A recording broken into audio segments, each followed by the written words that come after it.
قیمت تو نہیں بڑھے گی، ٹھیک ہے نا. اور کیونکہ یہ خوشخبری ہے عوام کے لیے، کنزیومرز کے لیے، گیس کنزیومر کے لیے میرے ڈیئر ویورز، کہ کوئی قیمت نہیں بڑھے گی. یہ تو میں آپ کو بتا دوں. ایز فار ایز کہ یہ ریڈکشن ہوتی ہے کہ نہیں ہوتی، جو کہ آگرہ نے ریکمینڈ کیا ہے، تو وہ ریڈکشن میرے خیال میں اس لیے نہیں ہوگی کو 13 ارب سے زیادہ جو سرپلس آ رہا تھا ریونیو میں سوئی نادرن کا اور سوئی صدرن کا آ رہا تھا 47 ارب روپے کا. تو یہ جو سرپلس آ رہا تھا اس کو استعمال کیا جائے گا سرکلر ڈیٹ کو ختم کرنے کے لیے، اس کو کم کرنے کے لیے. جو سرکلر ڈیٹ اس وقت آپ کو پتہ ہے 2.6 ٹریلین کا ہے سرکلر ڈیٹ گیس سیکٹر میں، جو کہ ہائر سائڈ پہ ہے، بہت زیادہ ہے.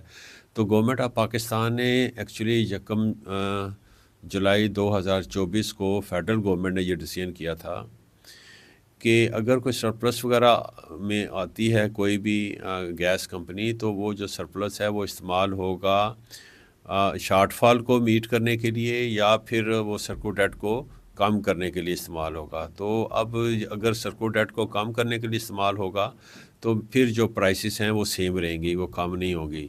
تو لہٰذا جو ڈر خوف آج کے اخبارات اور چینلز کی جو خبریں تھیں، مختلف جو چینلز تھیں ان کی خبریں جو تھیں وہ یہی تھیں کہ جی گیس کی پرائسز بڑھ گئی ہیں. ایکچولی گیس کی پرائسز بالکل نہیں بڑھی.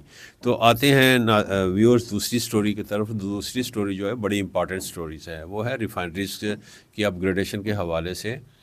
میں نے آپ سے پہلے بھی شیئر کیا تھا کہ جو ریفائنریز ہیں ہماری، یہ ہمارا اسٹریٹجک ایسٹ ہیں، اور ان کی جو اپ گریڈیشن ہے بہت ضروری ہے. $6 بلین کی انویسٹمنٹ ہونی ہے اپ گریڈیشن میں. اب وہ جو پروجیکٹ ہے ہمارا وہ 2024 سے جو ہے نا وہ رکا ہوا ہے. اس کی مین وجہ یہ تھی کہ جب 2024 کا جو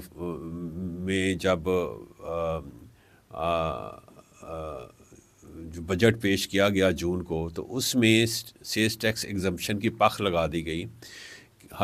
کس پہ لگائی گئی؟ وہ لگائی گئی پیٹرولیم پروڈکٹس پہ لگائی گئی، جس میں پیٹرول آ جاتا ہے، ڈیزل آ جاتا ہے، کیروسین آئل آ جاتا ہے، LDO وغیرہ آ جاتا ہے. تو ان پہ جو ہے جب بھی OMCs یا ریفائنریز کروڈ وغیرہ منگواتی ہیں تو ان پہ جو ہے وہ GST لیا جاتا ہے.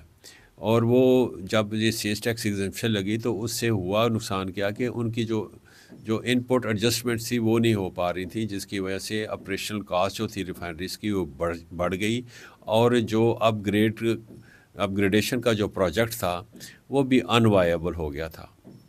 اب یہ جو سلسلہ ہے یہ بڑے عرصے سے چلا آ رہا ہے، اور گورنمنٹ آف پاکستان نے، SIFC نے بھی، اور پیٹرولیم ڈویژن نے بھی، اور فنانس منسٹری نے بھی بڑی میٹنگز کی اس پہ. پھر IMF کے ساتھ بہت زیادہ اس کو ٹیک اپ کیا گیا. جب ان کا ریویو مشن آیا تھا تو اس وقت بھی ٹیک اپ کیا گیا.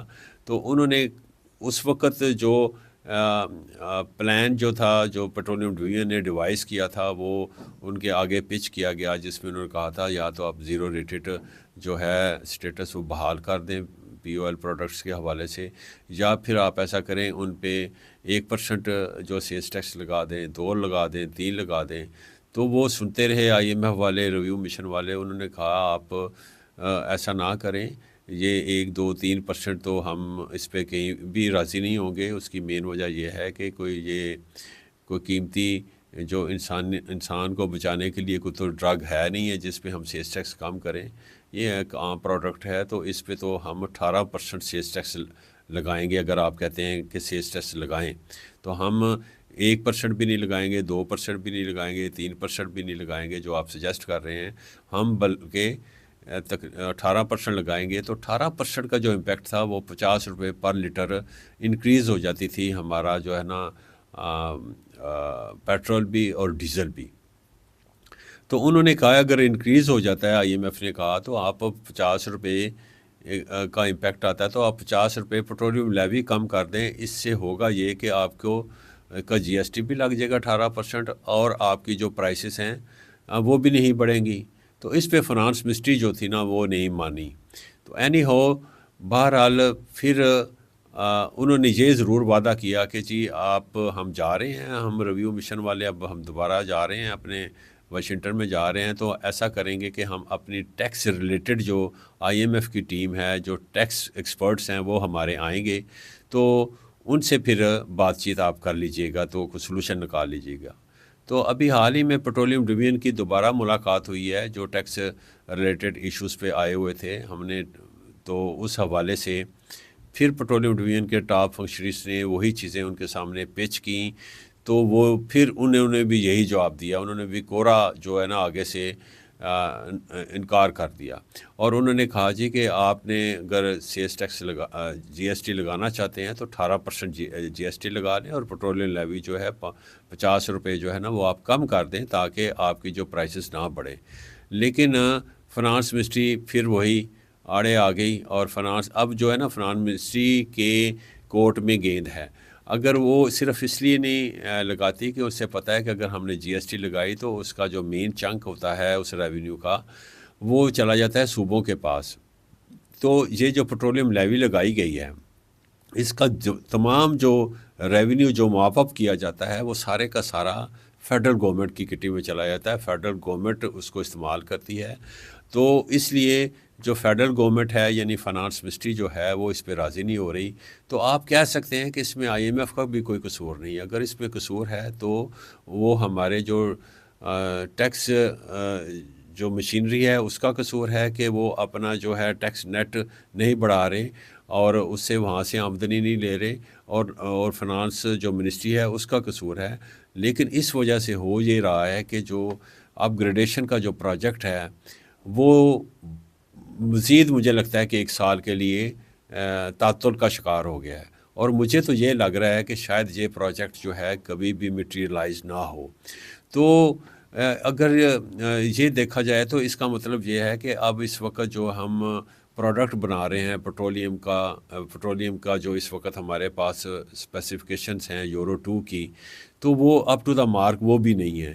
تو اس میں جو سلفر کانٹینٹ ہے بہت زیادہ ہے، ڈیزل میں بہت زیادہ ہے، اس وجہ سے ہمارا جو تمام فضا جو ہے پولوٹڈ ہو چکی ہوئی ہے، اسموگ نظر آتا ہے ہر وقت جو سینٹرل پنجاب کے سارے شہروں میں، خاص کر لاہور میں۔ تو ہماری جو نسل ہے، فیوچر جنریشن اور ایگزسٹنگ جو نسل ہے، وہ اس سے جو ہے نا اس پہ صحت پہ بڑے مضر جو ہے نا اثرات مرتب ہو رہے ہیں۔ اب اس سے جان چھڑوانے کے لیے ضروری تھا کہ ہم اس کو ریفائنریز کو اپ گریڈ کریں، اور یورو 5 کی جو اسپیسیفکیشن ہے اور انوائرمنٹ فرینڈلی جو ہے نا فیول جو ہے وہ پیدا کریں اپنے ملک میں۔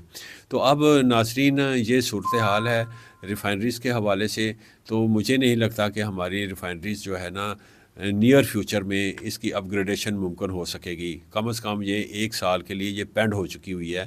تو یہی تھا آج کے لیے میری طرف سے خبریں، اور مجھے امید ہے کہ آپ کو آج کی جو ہماری ان پٹ ہے وہ آپ کو پسند آئے گی، اور میں آپ سے دوستوں گزارش کروں گا کہ ہمارے پروگرام کو ضرور سبسکرائب کریں اور آگے فارورڈ بھی کریں لوگوں کو، تاکہ لوگ جو ہے ہمارے پروگرام جو کہ سچ پہ مبنی ہوتا ہے، ڈاکومنٹڈ ہوتا ہے، اور آپ کو پتہ ہے کہ سچ کو پھیلانا جو ہے اور اس کو مانیٹائز کرنا بھی جو ہے ثواب دارائن حاصل کرنے کے برابر ہے۔ تو میں آپ سے یہی امید کروں گا کہ آپ اس کو میکسیمم سبسکرائب کریں۔ اس بات سے ہی میں آپ سے اجازت چاہوں گا۔ السلام علیکم۔